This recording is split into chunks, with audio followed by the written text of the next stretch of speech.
Oh, I've got Sue Cook in the studio, and she is brain buzz, and she's buzzing today. She's buzzing to tell you all sorts of stuff. So homeopathy is one of your core skills. So tell me a little bit more about that. Well, I was in my mid-20s. I was a journalist. I was editing magazines, and that's quite a high stress life. And I developed this IBS. And I went to the doctor, and the doctor said, "Oh, you've got IBS and there's no cure. You have to learn to live with it." So I thought, this isn't great. So I was looking into my diet, and I had some reflexology and aromatherapy massages and all of that. And it was helping a bit. And I went to see a homeopath. I got bullied to go by my friend. She went, "Go and see a homeopath." And I'm bloody nonsense. I'm not doing this. And I went, and it sorted out my gut. And I thought, oh my goodness. So I started seeing my homeopath regularly whenever I needed anything. And one day, I'd been seeing her for about 2 years. I said to her, "I'm going to do a course in kinesiology." And she put down her pad and her pen, and she went, "For goodness sake, Sue, go and study homeopathy. You'd be amazing." And I went, "Oh."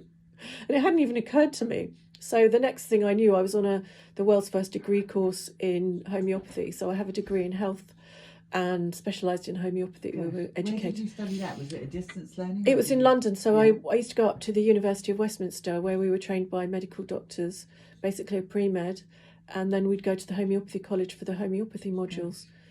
And I mean, doctors do actually start taking it seriously now, don't they? I mean, or is it it's still not totally sort of part of their prescription? So. Well, in France you can get homeopathy, but I mean that's getting a bit political, so I don't want to talk too much about that.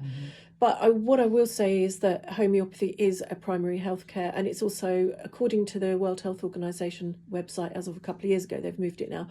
Homeopathy is the second biggest system of medicine in the world, so it is primary healthcare. It can treat pretty much anything. People don't necessarily agree with that, but that doesn't necessarily, an opinion doesn't affect the facts, right? And how do you go through kind of identifying the issues? Because there must be so many. When a patient comes through the door? So we might look to see if they've got an acute problem or a chronic problem. Do you not understand the difference? No. So an acute problem is a short, sharp illness that ends in death or recovery. So that might be chicken pox or a cold. That's short and sharp. And you either recover or you don't. A chronic illness would be something that goes on for more than 3 months. So that might be arthritis or a cancer or lupus or something that you've got for years. Those are chronic issues. So we see we've got an acute or a chronic. We take the case, so we listen.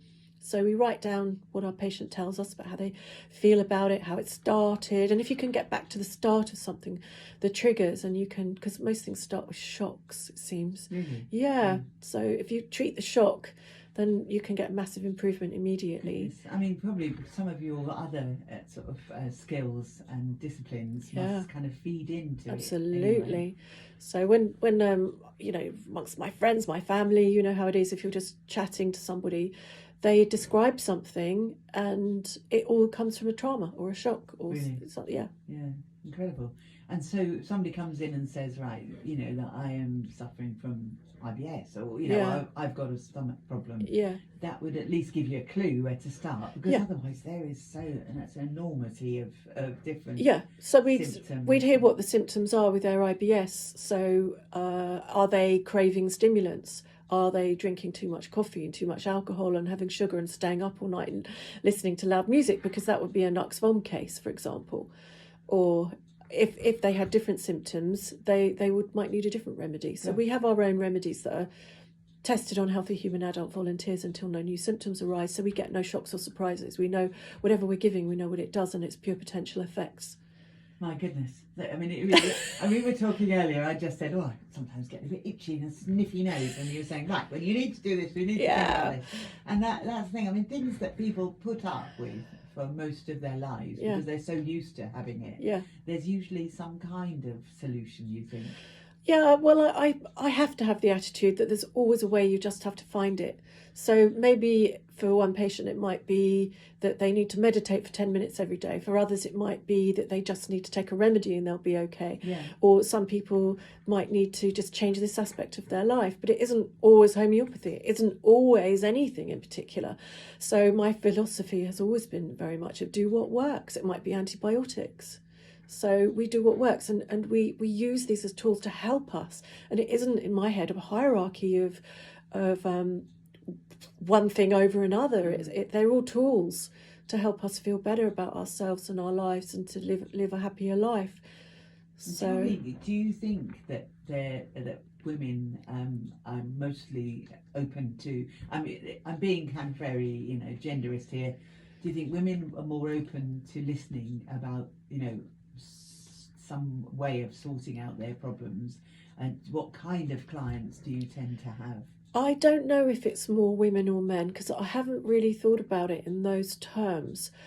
I suppose the majority of my practice was around parents dealing with their children. Yeah. And so, as you know, as a mum, we'll do anything to help our children. I literally changed my life when I learnt neurodevelopment to help my son. And we will do anything to help them.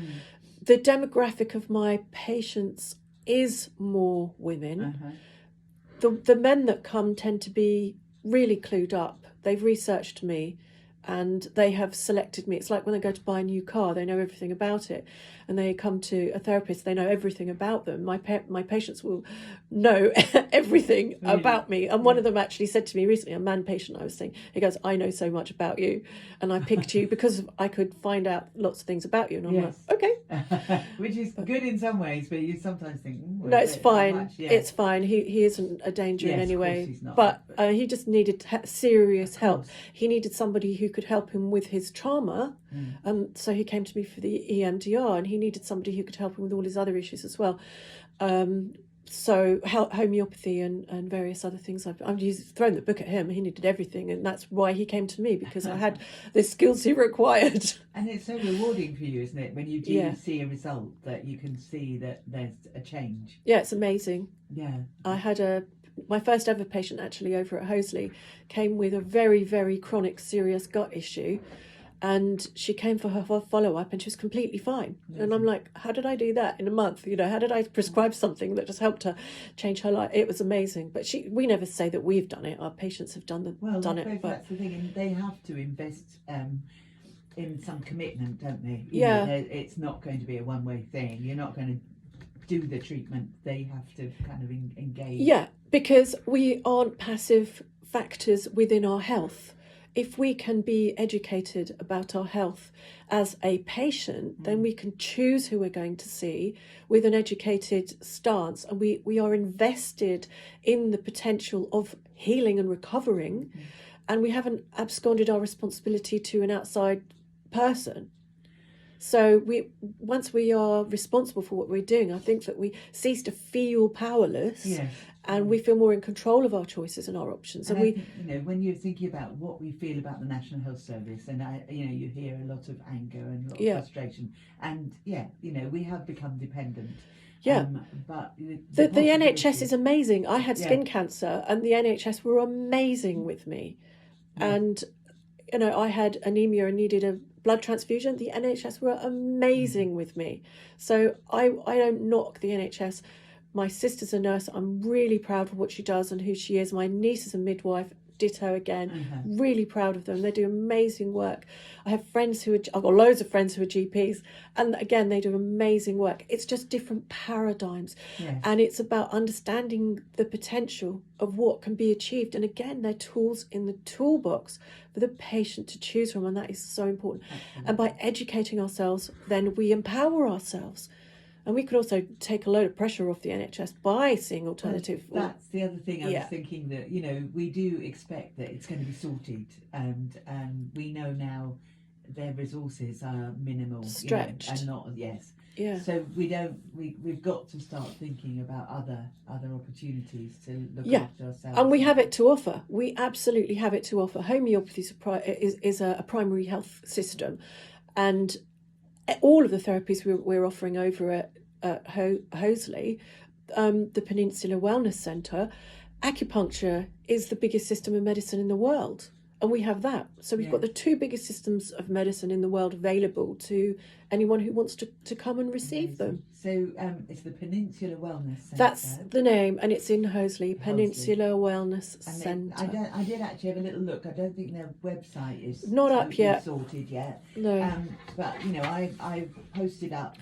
They've got a Facebook page, Facebook group, which Venetia does. She's brilliant at that. And I've got the newsletter in front of me as well. So thank you so much, Sue. You're welcome. It's been lovely as always to talk to you. But yeah, come back and tell us a little bit more. And obviously, if you're listening and you have any thoughts about, you know, using different therapies for your health and well-being, please let us know. I'm hoping to do a wellbeing event for WAMFest at the moment on the 9th of March, which is International Women's Day weekend. I'm talking about it tonight, so you know, watch this space, and you know, because we're worth it, aren't we? We are.